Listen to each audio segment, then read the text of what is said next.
One of the most reoccurring questions I get on this channel is how to beat a bigger guy.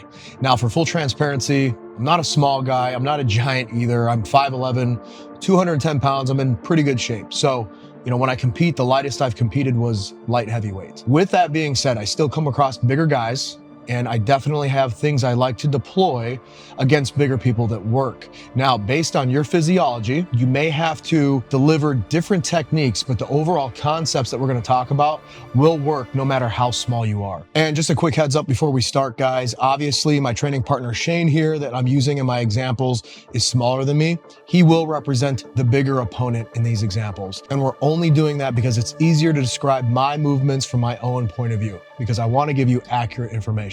So with that, let's jump in.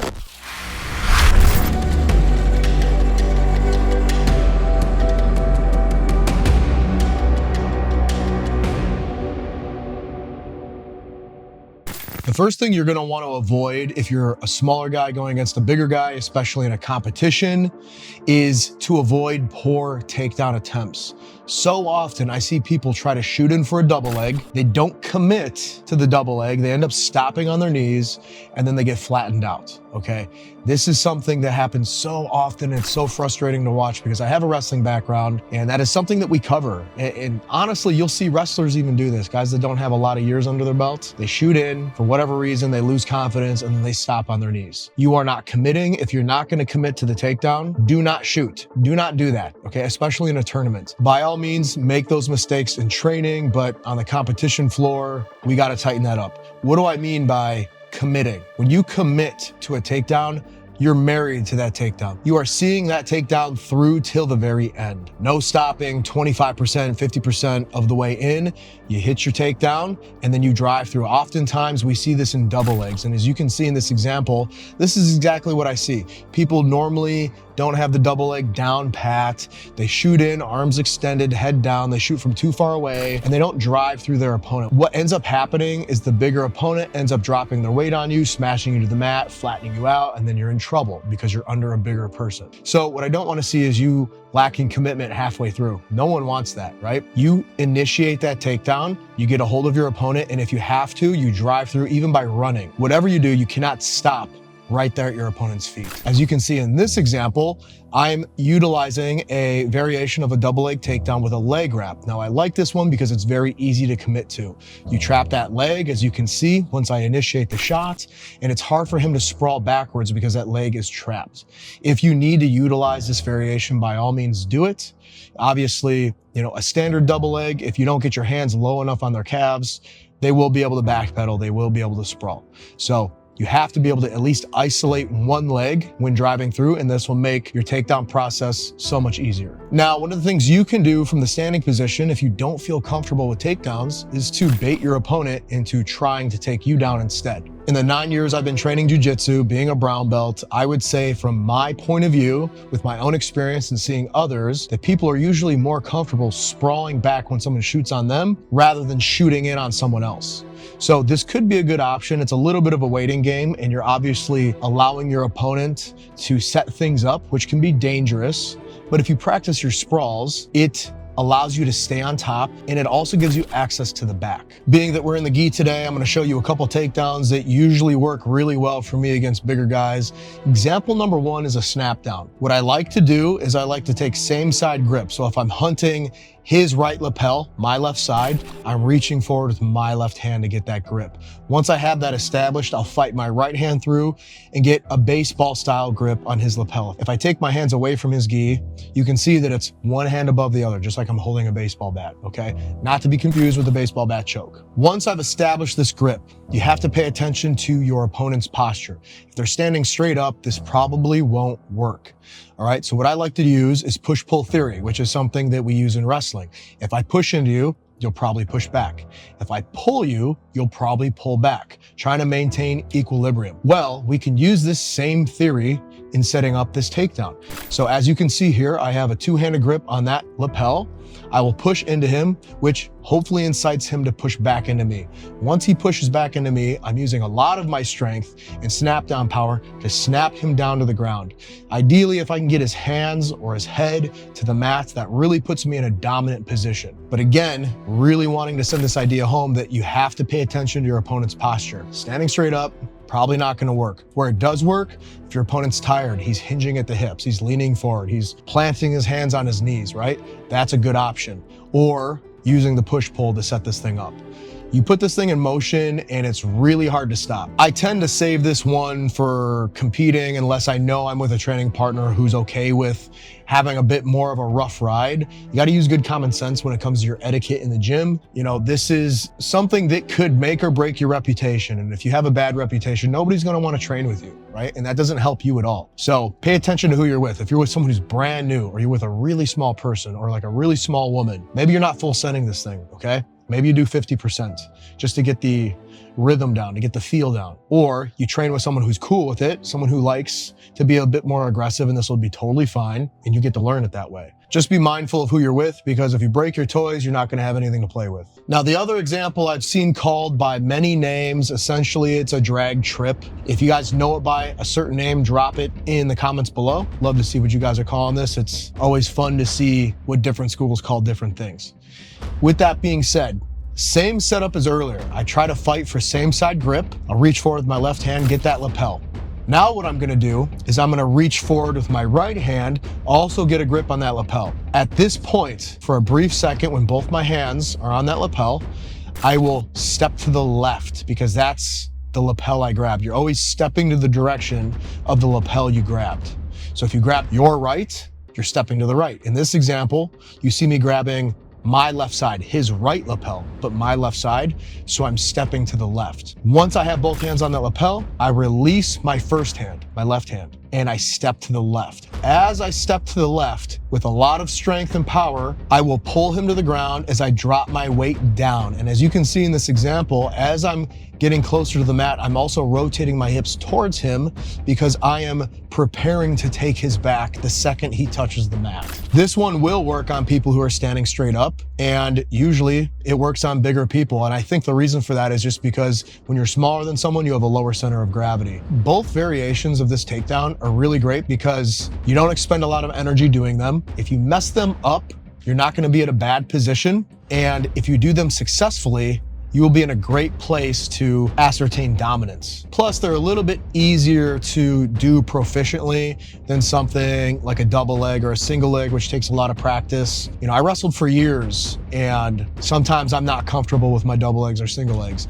These two takedowns, I learned in a period of like a week and was pretty proficient at them relatively quickly. So if you're not using these ones yet and you are a smaller person, go ahead and start trying them on your bigger training partners. Don't get frustrated if they don't work right away. There is a learning curve. Sure, it's sharper than double legs or single legs, but it'll still take some practice. So don't give up on it if you're not doing it perfectly right away, because hardly anyone is able to do anything in jiu-jitsu perfectly right away. Number two, in how to beat bigger opponents, you always want to hunt for the back. The back is a great place to be because there aren't any defenses back there. If I'm going against someone who's bigger and possibly stronger, I don't want to fight their arms and legs. I want to get to an area of their body where they don't have a lot of defense, and that's the back. If you aren't prioritizing back takes, I highly recommend that you change that because there's so many options. It's such a safe place for you and such a bad place for your opponent. In the last example, we talked about taking our opponent down, and in that drag, once we hit the ground and rotate towards our opponent, there is an opportunity to take the back from there. This is a great place to be, especially against bigger guys. As you can see in this example, if you turn your hips properly, and if you pull down hard enough on the hand that's grabbing the lapel, it'll make it very hard for this person to do anything other than front roll. As you can see in this example, I am turning my hips towards him while maintaining good, strong pressure on that grip that's holding the lapel. I want to keep his upper body down. As I begin to turn my hips into him and elevate my body, I'm able to swing my far leg over his back and into his hip, which allows me to get my secondary boot in as well. This one is worth the reps because, again, it's low energy. And if you mess it up, you're really not in a bad place. And if you get it right, you're in a great place. And then once you're on their back, you want to start hunting your chokes, your submissions, whatever you like from back there. Even if you're a white belt and you're not landing submissions from the back, get there and hold it. You can always develop your submissions along the way. If you're not getting the rear naked choke down, or you don't know how to transition to an armbar from the back, that's okay. If you can get to the back, you've already done 80% of the work. Learning to do the submissions will come in time. Another simple and possibly easy back take with enough reps is an arm drag from butterfly. As you can see in this example, we're in the gi, so I can grab onto fabric, but this same concept applies to no gi. You're just gonna be grabbing the arm instead. So as you can see, I'm getting a same side grip on his wrist or his gi, and I'm passing that wrist across my waist. At the same time, I'm getting an underhook grip on his tricep. Now, the same side of the arm that I'm grabbing onto will also be that leg that steps out to the outside. So if I'm grabbing onto my left side, his right arm, but my left side, my left foot comes out. Same thing, if I'm on the right side, grabbing onto his left arm, but my right side, my right foot would step out. In this example, we're on the left side from my perspective. So I will grab underhook on that tricep. As I get that grip on his tricep, I'm removing my left foot from the butterfly guard and stepping that on the outside of his body. In this process, if you have to post on the mat with your left hand to help scoot your butt out, that's absolutely fine. If you can scoot your butt out without posting, even better. I've always found that posting just makes this a bit easier. Once I've stepped outside of his body, I'm out of my own way. I can pull on that arm that I'm gripped onto. And as I do that, I'm pulling my weight up, getting my hips off the mat, reaching my free arm across his back so that I can rotate my hips and be in a great position to take his back from here. And again, once you're on the back, start hunting your submissions. If you're brand new or maybe a couple months in, you don't know any submissions, that's totally fine. Just hold the position. Concept number 3 in beating guys who are bigger than you, leg locks. Now, for those of you who are brand new or still white belts, even if you're a 4-stripe, you probably haven't been shown heel hooks and any of that stuff yet. And that stuff will be really good against bigger guys, but so are straight ankle locks. Some of the things, even toe holds, anything with the legs is great against people who are taller than you because your center of gravity is lower. And it tends to be a bit easier to enter into leg lock scenarios when you're a bit smaller. So I will use one of the many guard breaks that we've talked about. As you can see in this example, I'm placing my hands in his stomach while I put my knee into his tailbone. My opposite leg flares out and back, and then I round my back out like a cat as I push away from his body. This pops his legs open. Once that guard is broken and his legs are open, it's very easy to overhook as close to the ankle as possible while planting all your weight on your other hand. Once my weight is planted on that other hand and I have the overhook around the ankle, the same side leg as the arm that's planted will go shoelaces against his butt. And when you're doing this, you're not just placing it there, you want to have tight pressure. My other leg will wrap up and over the hip and apply downward pressure into the hip, essentially stabilizing or trapping his body. From here, I will start to hunt the leg lock, make sure I have good pressure. I'm choked down around the heel. I don't want to be too high up on the shin. And from here, I can lean back and turn away to get that tap. As far as my own journey is concerned with jiu-jitsu, when I was a white belt and even a blue belt, I was still really trying to power through everything. I was trying to utilize strength, and I'm a big strength guy. I advocate for strength in jiu-jitsu. Power is essential, okay? But leg locks really taught me the finesse of jiu-jitsu. Leg locks are a completely different language, and because of that, it can turn a lot of new people off. And also, you probably won't get a lot of exposure because there are inherent risks when teaching leg locks, especially heel hooks. But again, we don't have to cover all the leg locks. Straight ankle locks are a great thing to practice because it'll get you used to attacking the legs. It'll also teach you the vulnerability of your own legs when in leg lock situations. And on top of that, I just think that you will find it a useful tool when battling against bigger, taller, or stronger people. You got to remember that as human beings, naturally our legs are the strongest part of our body, but that's in a pressing motion. Moving that leg left and right, abducting, adducting, it's very easy to do what you want with it. Put it into a position where it's easy to attack. And although learning leg locks can feel like learning a totally different martial art because it is very different from attacking the upper body, it's worth the effort, it's worth the time. If you're a white belt and you haven't started practicing straight ankle locks yet, highly recommend that you request that. You start to learn those and it really will level the playing field when you're facing bigger people. Last but not least, prioritize staying on top. If I'm rolling against a bigger person, I will fight tooth and nail to keep from being stuck in any kind of bottom position. The last thing I want is to be trapped under someone who's bigger than me. They pin me down, isolate a limb, and start to work their submissions. So When facing bigger people, I really make an effort to stay on top. As you can see in this example, my opponent shoots in on me, I sprawl back, and then I utilize an underhook to flatten him out, getting me into side control. Now, side control is a great place to be. A lot of people feel comfortable here. Even against bigger people, it's a great place to be. But what happens if your bigger opponent starts to get out of side control? Where can you go? There's a couple places that I prefer, one being north-south. Now, one thing you really want to pay attention to in north-south is not leaving your feet close together. Your feet are your base, so you want to keep those wide. A lot of people will try to gator roll out of this, or they'll try to fight their face back to center, and they'll start to climb to an elbow, and then they start to get out. The last thing you want is to let a big guy start to get out of this position. You worked your butt off to get here, let's keep it. So keep those legs wide and be dynamic. If you feel them moving, move with them, okay? It's not a static position. Sometimes you're gonna have to adjust your body and move with them to make sure you stay on top. One landmark I like to use when in north-south that lets me know I'm doing this correctly is I go collarbone to collarbone.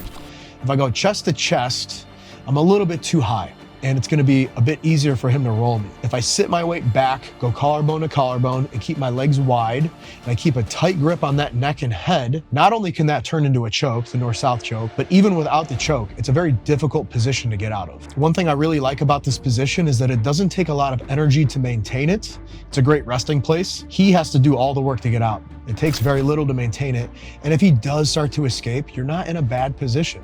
You can just reset. You can bail, go back to open guard, go back to your feet. You can try to transition back to side control. Whatever you're doing, you're safe. Now, I'm not gonna say that you're 100% safe because you go against a high-level guy, there's submissions everywhere, but for the most part, this is a great place to be. Another position that's really great against bigger guys, especially ones that may be slightly out of shape or they're carrying a little bit more weight around their midsection, would be knee on belly. Now, we're doing this in the gi, so I will utilize gi grips. I'm gonna grab one of his pant legs, and I'm also gonna use my other hand to grab behind his neck, grabbing the collar of his gi top. From here, I'm putting my knee right in his stomach, and I'm gonna pull up on that collar grip and on his leg. This is gonna make this a very uncomfortable position for him. And if you wanna be mean about it, or if you're in a competition and you really wanna be super effective, you can move your knee a little bit higher up in the stomach so that it's over his diaphragm. And to be honest, I've seen people even tap to this, depending on how exhausted they are. You crunch down on that diaphragm, you pull up on the neck and the knee, and they're not able to breathe, yeah, people will tap. It's not something that I rely on all the time, but just know that it's there. And again, this is a great position to put all the responsibility on your opponent. He has to apply effort to get out. It doesn't take very much to maintain this. And if he does start to get out, it's pretty easy to create some space and let him get back up if you don't feel comfortable with engaging from there. Again, this video is for beginners, so trying to give you guys tangible things that you can use. Obviously, someone starts to get out of knee on belly, there's all kinds of things you can do, and we can always go into more depth, maybe even a knee on belly video, if that's what you guys want. So with that, in review, stop shooting horrible takedowns. You have to commit. If you can't commit, if you can't marry your takedown and see it through to the very end, don't even do it. Practice those in the meantime and get better at them. You can also wait for your opponent to shoot a takedown. You can snap down and sprawl, look for the back take. Or you can look for your own takedowns that work, whether you're committing and driving all the way through and getting that takedown, or you're using a snap down, or you're using some kind of a lapel drag to get your opponent to the ground and get to the back. That's fantastic. And then positionally speaking, prioritizing back takes. The back is a great place to be against bigger people. Also side control, north-south, knee on belly. Prioritize staying on top and do everything you can in your power to not get stuck on bottom. And again, guys, these are just concepts. The concepts will apply all the way through, no matter how big or small you are, but your physiology does matter. If you're 5'3" and 135 pounds, you're a bit smaller than me, and you might have to try different techniques to get the desired result, but these concepts will work no matter what. So what works for me might not work for you, but the concepts overall are gonna be good to go. With that, if you have any questions, comments, or concerns, or you have your own go-tos against facing bigger opponents, drop them in the comments, because people come through and can learn from you guys. I'm not the only teacher here, okay? I love the community that we're building, so let's keep that going, guys. You know how we like to end them? Sometimes backwards, always forwards. I'll see you in the next one.